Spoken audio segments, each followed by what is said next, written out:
দেখো বন্ধুরা, আমার ছেলে রাগ করেছে, বাড়ি ঢুকছে আবার ঢুকছে না, এরকম করছে। রোদ্দুরে যাস না, তুই ঘরে আয়, কিন্তু মারবে বাবা। আমি ভিডিও করছি বলে আবার রাগ করে চলে যাচ্ছে।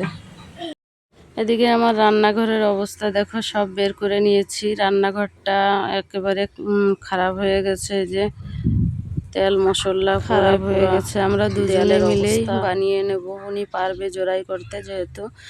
আর রান্নাঘরের সামান সব এই যে এখানে বাইরে নিয়ে আসছি, চুলা এখানে রান্না বান্না করছি, আর ভিতরের রুমেও রাখছি। এখানে একটা ব্যাগ নিয়ে আসছে আমার যা, উড়িষ্যায় গেছিলো। আমার জায়ের বোন চেন্নাইতে থাকে। সববার আসার সময় আমাকে বলে, ফোন করে বলে, কি নিয়ে আসবো তোমার জন্য বলো। আমি বলি কিছুই লাগবে না।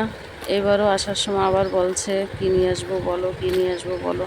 বারবার না না বলবো কেমন যেন একটা লাগলো, তাই আমি ছোটোখাটোর ভিতরে বললাম আমার জন্য একটা ব্যাগ নিয়ে এসো। ব্যাগ নিয়ে আসছে, আর সঙ্গে 2 পাতা টিপ পাঠিয়ে দিয়েছে। ব্যাগটা কিন্তু সুন্দর হয়েছে, এই যে টিপ দেখো। এদিকে আমার শ্বশুরমশাইও উড়িষ্যায় গেছিলো, 2টা বেল, 4টা আম, তারপরে রসগোল্লা এসব নিয়ে আসছে, মিষ্টি টিষ্টি নিয়ে আসছিল। বেল একটা রেখেছি, আর একটা জায়ের ওইখানে পাঠিয়ে দিয়েছি, আর 2টা আম রেখেছি, আর 2টা পাঠিয়ে দিয়েছি। রান্নাটা হবে সাদামাটা, তেল হলুদ ময় মশলা ছাড়াই রান্নাটা হবে, পেঁয়াজ রসুন ছাড়া। ময় মশলা বলতে পেঁয়াজ রসুন ছাড়া রান্নাটা হবে। টিভি চালিয়ে দিয়েছি, টিভি চালিয়ে সবজিগুলি সব কেটে নিচ্ছি। রাতের বেলা না টিভি দেখা হয় না, আমরা ক্রিকেট দেখে যেহেতু, আর আমি 2টা সিরিয়াল দেখি, সেই সিরিয়ালগুলি আর দেখা হয় না। সাদামাটা রান্না যেহেতু, তাই টমেটো একটু বেশি করে দেবো, দিলে পরে একটু টকটক হলে ভালো খেতে পারবে। এদিকে পনিরটা ভাজা করছি। শুনলাম সাদা তেলটা নাকি খাওয়া যাবে, তাই সাদা তেল এনে দিয়েছি, সেই সাদা তেল দিয়ে পনিরটা ভাজা করছি। আর ফুলকপিগুলি না সব সিদ্ধ দিয়েছি, কারণ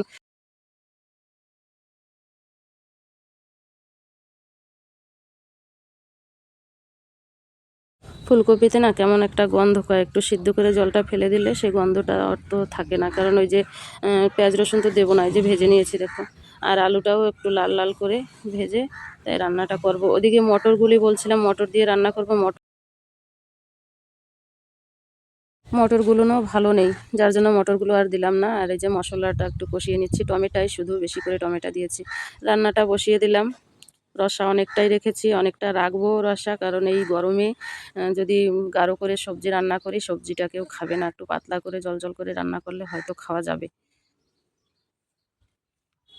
তারপরে রান্না বান্না কমপ্লিট করে এই যে সবজি আমার কমপ্লিট। এখান থেকে রোশানের বাবাকে দিয়েছি, উনি আবার মুড়ি দিয়ে তাই খেয়েছে। আর এই যে ভাত, ভাত আর সবজি আর আছে দই, এই দিয়ে আজকে খাওয়া দাওয়া হবে। সকালে যে কাজ শুরু করেছিল, ওই যে পাট্টা ঠাট্টা বিছানো হয়ে গেছে, সকালবেলা চালু করছিল কামটা, এখন পাট্টা ঠাট্টা বিছিয়ে দেখো রেখেছে, হয়তো কালকে কি পরশু দিন ঢালাইটা দিয়ে দেবে। ঠিক আছে, ভিডিওটা ভালো লাগলে লাইক কমেন্ট শেয়ার সাবস্ক্রাইব করে আমার পাশে থাকবে। টাটা।